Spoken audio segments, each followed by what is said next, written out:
السلام عليكم، ازيكم عاملين ايه؟ يا رب تكونوا جميعا بخير. النهارده هنعمل مع بعض حلا شرقي من الحلويات الشرقية المفضلة للجميع.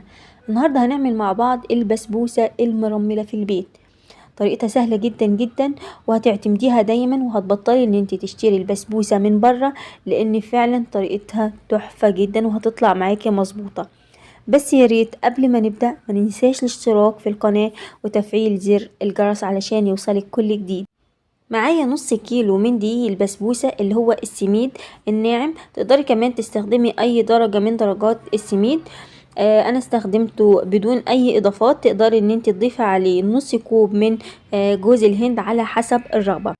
ضفت عليها كوب الا معلقة كبيرة من السمنة السايحة، دي سمنة بلدي. تقدري تستخدمي اي نوع من السمنة المتوفرة عندك.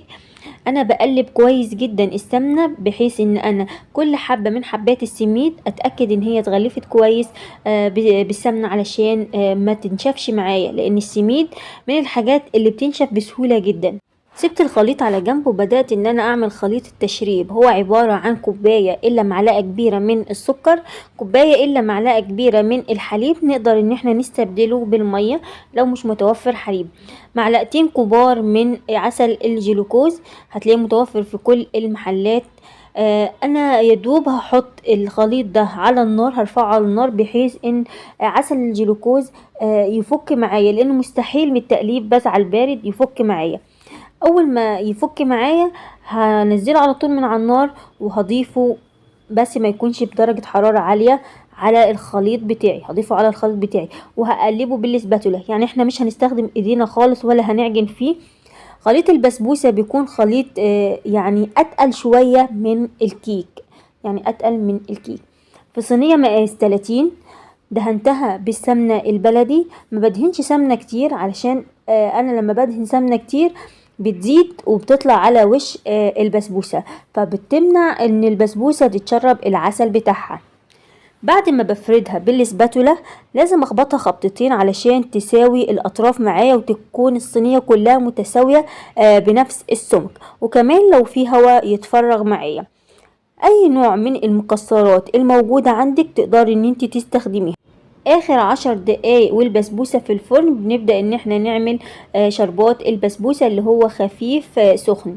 عبارة عن كوباية ونص من المية، كوباية وربع من السكر. كمان تقدري ان انت تخليه كوباية ونص، بس انا ما حبيتش ان البسبوسة تكون معايا مسكرة. كمان عليه عصرة من الليمون، عليه معلقتين كبار من عسل الجلوكوز.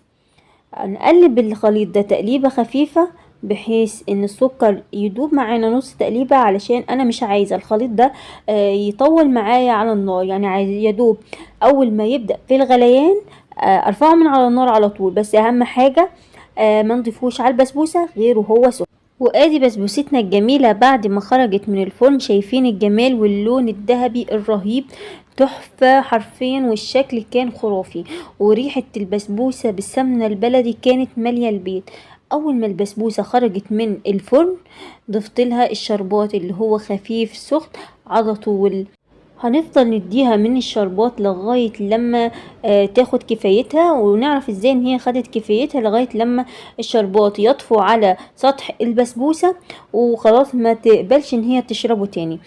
دخلت البسبوسة على درجة حرارة هادية اللي هي 180، علشان مش عايزة البسبوسة بتاعتي تدخل على درجة حرارة عالية جدا فتستوي من فوق ومن تحت ومن القلب تكون نية.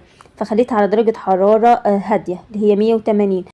اول ما استوت من تحت طفيت من تحت وشغلت الفرن من فوق، النار اللي فوق. عرفت ازاي ان هي استوت من تحت؟